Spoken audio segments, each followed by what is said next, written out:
муҳимтарин хабару гузоришҳои рӯз барномаи иттилоотии пайғом манзури шумост. ассалому алайкум.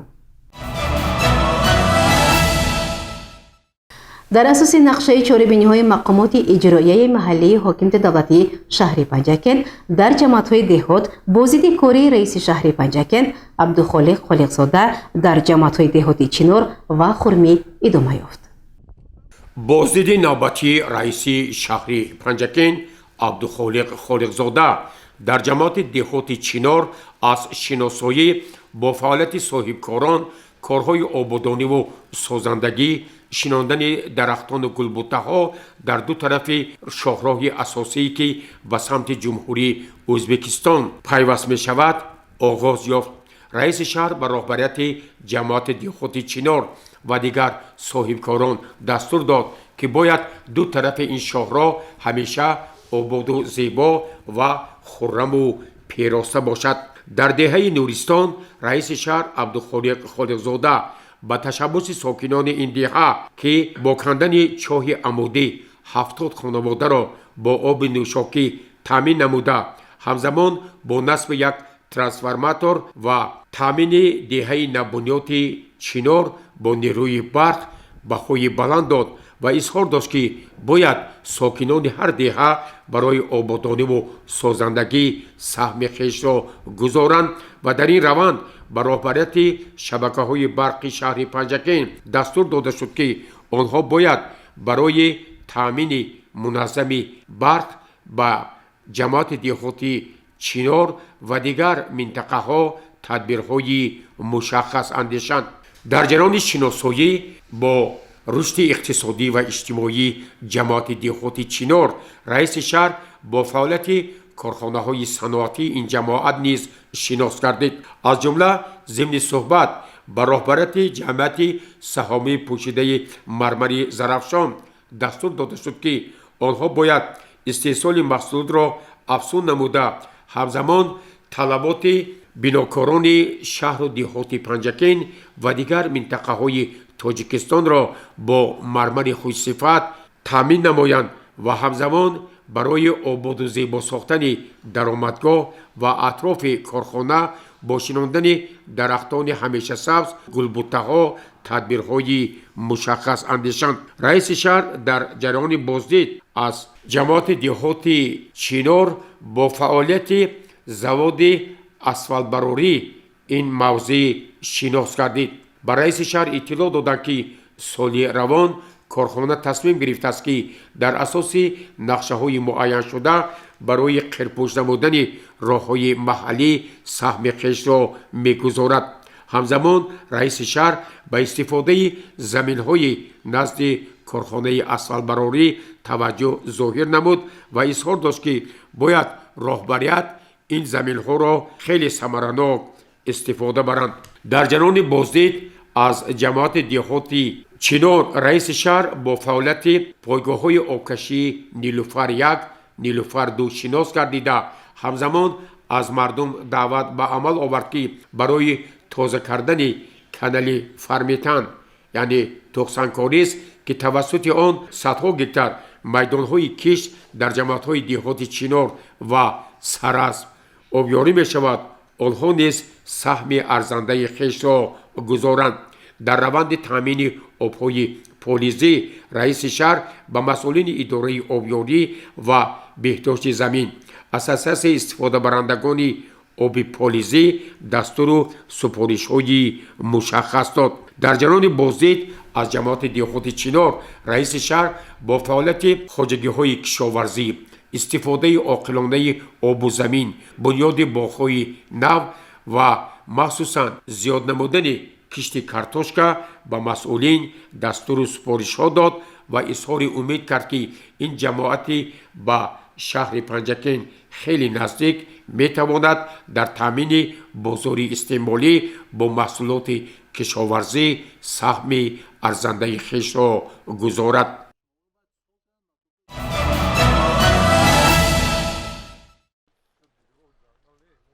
дар ҷараёни боздиди навбатӣ аз ҷамоати деҳоти Хурмӣ раиси шаҳр Абдухолиқ Холиқзода бо ҳайати ҳамроҳонаш нахуст با کارهای ساحل مستحکم کنی در موضعهای آسیب‌پذیر دریای زرافشان شناس گردید. همزمان اینجا رئیس شهر عبدالخالق خالقزاده با فعالیت خواجگی جنگل شهر پنجکین جهت بنیاد جنگل‌های نو از حساب زمین‌های دو ساحل دریای زرافشان توجه ظاهر نمود. با رئیس شهر اطلاع دادند که عین زمان کارهای ساحل مستحکم کنی با مرام پیش می رود و تاکید گردید که تا بلند گردیدن سطح آب دریای زرافشان باید مسئله مستحکم نمودن قطعه‌های خطرناک دریای زرافشان با انجام رسانیده شود. ضمن بازدید از جماعت دهاتی خرمی رئیس شهر با رفت کشتی کارتوشکا و شالی نیز شناس گردید. با راهبریت جماعت دهاتی خرمی راهبران خواجگی‌های دهقانی دستور داده شد که باید در سمت استحصال کارتوشکا و شالی آنها باید از تدبیرهای پیشرفته اگروتکنیکی ثمرناک استفاده برند.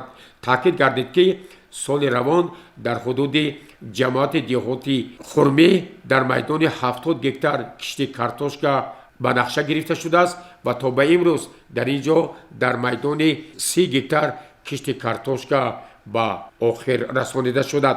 همزمان به رئیس شهر اطلاع داده شدند که عین زمان از حساب کشادن زمین‌های نو در موضع جماعت دهاتی خرمی ساحل دریای زرافشان در میدان بیش از 300 گکتار شالی کشت کرده می شود. در جریان بازدید از جماعت دهاتی خرمی رئیس شهر عبدالخالق خالقزاده با رفت ساختمان بینای علاوگی مؤسسه تحصیلات میانه عمومی رقم 31 دهه آزادگان نیز شناس گردید و با راهبریت جمعیت دارای مسئولیتش محدود ظفر ساختمان دستور داده شد که باید انشاءات مذکور در مهلت پیش بینی شده با یک صفت بلند مورد استفاده قرار داده شود. همینطور رئیس شهر در جماعت دهات خرمی با مسئولین صحبت و ملاقات‌های آشکارا انجام داد. توجه آنها را به کارهای آبادانی و سازندگی به استقبال 35مین سالگرد استقلالیت دولتی جمهوری تاجیکستان وسط کشت و کار بهاری و همزمان جلب ساکنان جماعت به کارهای آبادانی و سازندگی، بلند برداشتن سطح زندگی و پیشگیری از همه گونه ظهورات نامطلوب جلب ساخت.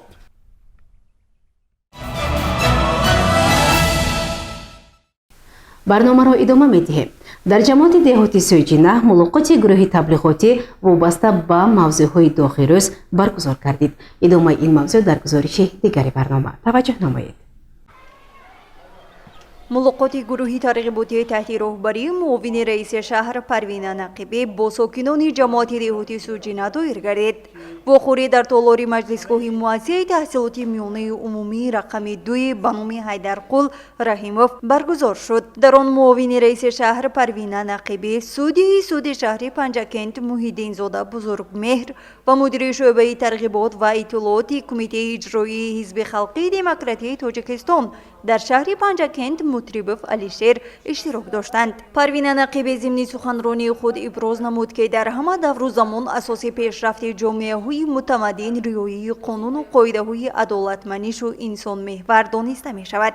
در این زمینه بلند برداشتن معرفت حقوقی اهالی و توسعه دانش‌های حقوقی از جمله مسائل مهم حیات امروزه به شمار رفته، دولت و حکومت مملکت تحت راهبری پرزیدنت جمهوری تاجیکستان محترم امامعلی رحمان هنوز از ابتدای تشکیل حکومت کانستیتوسیونی در سال 1992 به این سمت توجه خاص ظاهر کرده با مقصد بالا بردن معرفت حقوقی اهالی، سندهای معیاری حقوقی مهم و برنامه‌های علاهیده را تهیه و قبول نموده است. قبول و تطبیق سندهای معیاری حقوقی یکی از قدم‌های مهم و امیدبخش در راه فراهم آوردن زمینه‌های معیاری حقوقی به مجروی با نظام و آینده‌دار روان کردن جامعه به شمار می‌رود که تحت کرسی با اعتماد برنامه‌های من بعده دولتی را اساس گذاشته است. او در ادامه قید نمود که فرزند دانشمند در حیات هیچ وقت خار نمی‌شود. از این رو از همه شما خواهش کرده شود که به علم آموزی فرزندان خود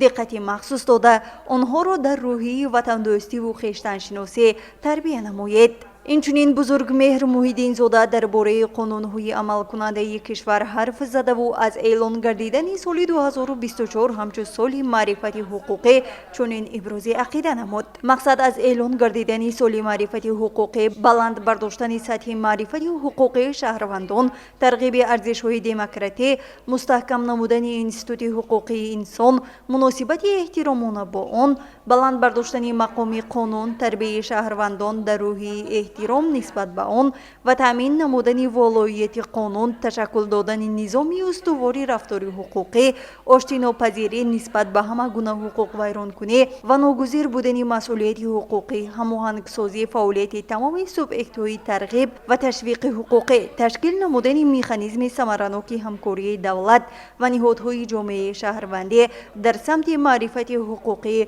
شهروندان می باشد. در ادامه ملاقات علیشیر مطربوف و دیگر اشتراکچیان سخن نموده فکرهای خود را ابراز داشتند. ملاقات گروه کاری در دیگر منطقه های شهر ادامه دارد. گزارش مرتبه رحمانوه و شهباز قربانوف.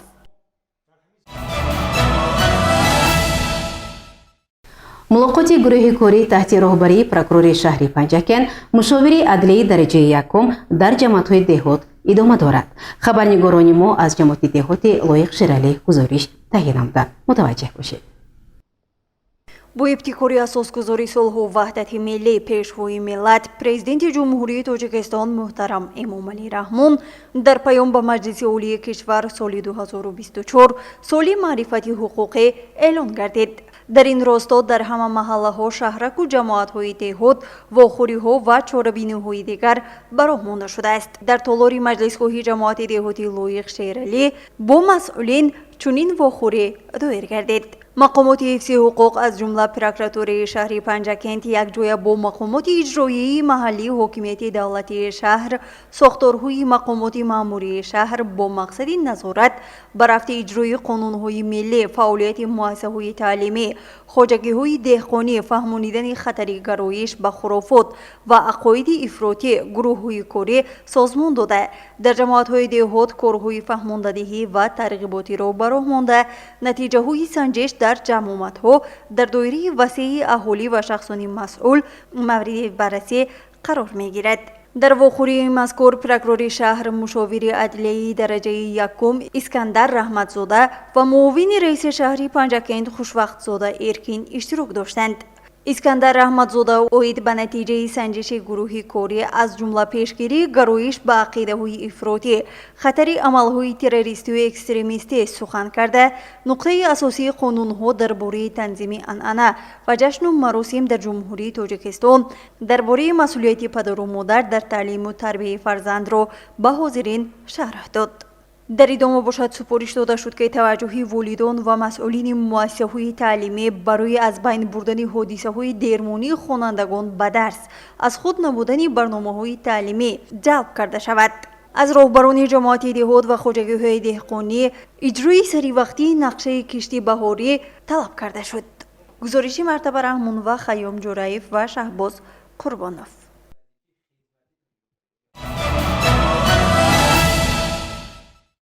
ادامه برنامه اطلاعاتی پیغام با مقصد احیای هنرهای مردمی، دریافت صاحب استعدادها در کاخ فرهنگ شهر پنجکن دور شهری آزمونی ولایتی هنر بهتر از زر بود برگزار گردید. متوجه باشید به گزارش خبرنگاران ما. بهر اجرای بند دهمی جدول برگزاری جشن و سالگرد، فستیوال و نمایش، عید و آزمون‌های فرهنگی و معرفتی و عنعنه هنرهای مردمی در جمهوری تاجیکستان برای سال 2024 که با امر پرزیدنت جمهوری تاجیکستان به تصویب رسیده است و به مناسبت قبول گردیدن هنر ابریشم بافی و صنعت کشیده دوزی به فهرست آثار فرهنگی غیر مادی سازمان ملل متحد عاید به مسائل علم، معارف و فرهنگ، یونسکو و احیای دیگر هنرهای قدیمی ملی در قلمرو مملکت فستیوال هنرمندان تاجیکستان تحت عنوان هنر بهتر از زر بود ادامه دارد. در کاخ فرهنگ شهر پنجکن آزمون مذکور در سطح عالی برگزار گردید. аъзои ҳакамон таҳти роҳбарии муовини раиси шаҳр Парвина Нақибӣ аз ҳунару истеъдоди ҳунармандон аз наздик шинос гардида ғолибон муайян карда шуд. муовини раиси шаҳр зимни суханронии худ қайд намуд ки ҳадаф аз баргузории фестивали мазкур ҳифз ва нигоҳдории мероси ғайримоддии фарҳангӣ, тарбияи ҳисси зебоӣ парастӣ, хештаншиносӣ, ҳунармандӣ ва ватандӯстӣ, эҳёи анъанаҳои аҷдодии ҳунарҳои мардумӣ ва оммавӣ гардонидани суннатҳои беҳтарини ҳунарҳои мардумӣ, тарғиби таҷрибаи пешқадами ҳунармандони варзида, муаррифии намудҳои гуногуни маҳсулоти ҳунармандӣ ва дастгирию ҳавасмандгардонии ҳунармандони ватанӣ мебошад. иброз шуд ки омӯхтани ҳунарҳои мардумӣ инсонро бар зиндагӣ фуолумақому соҳибтаҷриба ва бообрӯ мегардонад. хушбахтона имрӯз дар шаҳру деҳоти Панҷакент сафи ҳунармандон меафзояд ва аз ҳисоби меҳнату заҳмат сатҳи рӯзгори онҳо баланд мегардад. ба ҳунари катбонугӣ ва ҳунармандии косибону чӯбтарошон, сангтарошону кандакорон баҳои баланд ва ба онҳо баҳри боз ҳам равнақ бахшидани ҳунарҳои мардумиву миллӣ дастуру ҳидоятҳо дода шуд. дар фарҷом ғолибон бо сипоснома ва тӯҳфаҳои хотиравӣ қадрдонӣ гардиданд. гузориши Мартаба Раҳмонова, Хаём Ҷураев, Шоҳсайн Солиҳов ва Шаҳбоз Қурбонов.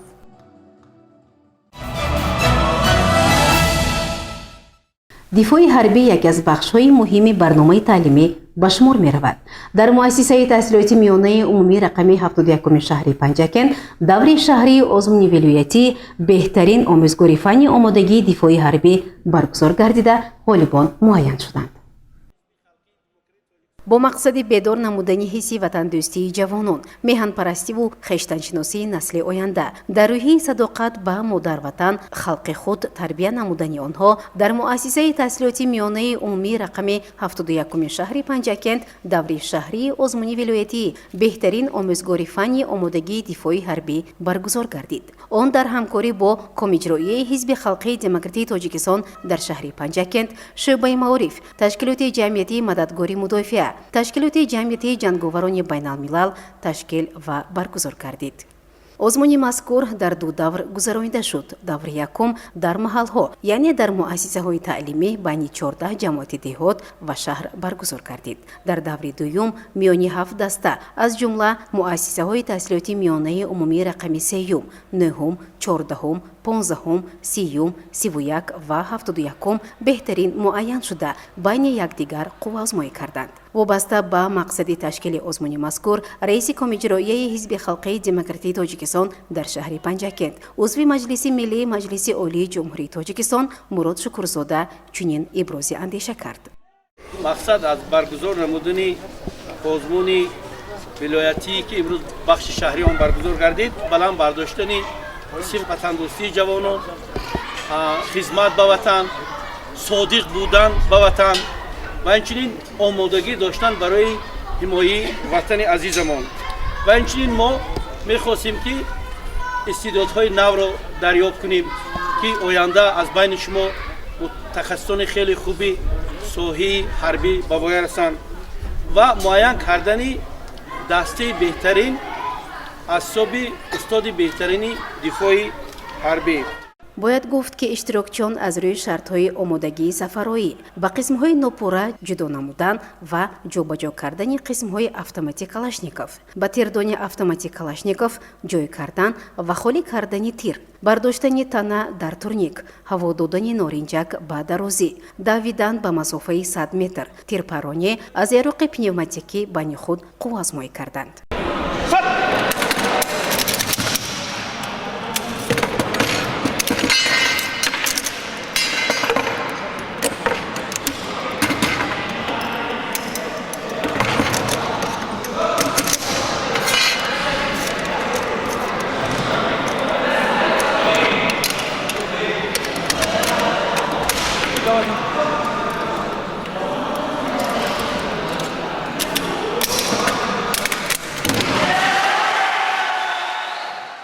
дар интиҳои мусобиқаи ҳарбӣ варзишӣ аз тарафи комиҷроияи ҳизби халқии демократии Тоҷикистон дар шаҳри Панҷакент ғолибон бо дипломҳои дараҷаи 1, 2 ва 3, инчунин иштирокчиёни беҳтарин бо сипосномаҳои комиҷроия ва тӯҳфаҳои хотиравӣ қадрдонӣ шуданд.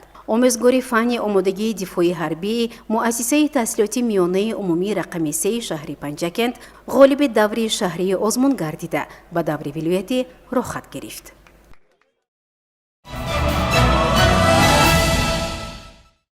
бинандагони гиромӣ, дар ҳаминҷо барномаи иттилоотии пайғом ба поён мерасад. Барои ҳар яки шумо саломатиро хоҳонем. Хайр, шоду пирӯз